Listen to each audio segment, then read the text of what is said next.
আজকালকার দিনে একটা কঠিন বাস্তব, মানুষের পকেটে যদি টাকা থাকে সে মূর্খ হলেও সে মহাজ্ঞানী, মানুষের পকেটে যদি টাকা না থাকে সে মহাজ্ঞানী হলেও সে মূর্খ।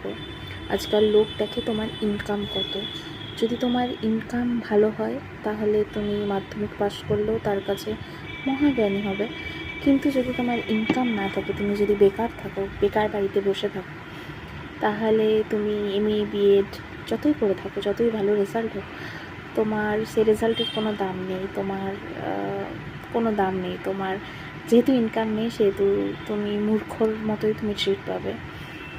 বাড়িতে সবাই ইনকামটাই দেখবে। একটা টাইমের পর থেকে তুমি ইনকাম না করলে তোমার কথার কোনো মূল্য থাকবে না, তোমার কিছুরই মূল্য থাকবে না। সো কঠিন বাস্তব এটাই যে যতই ছোটোবেলা থেকে আমরা জেনে আসি যে শিক্ষাই সব, কিন্তু যত বড় হই তত বুঝতে পারি যে শিক্ষার থেকেও টাকাটা বেশি জরুরি।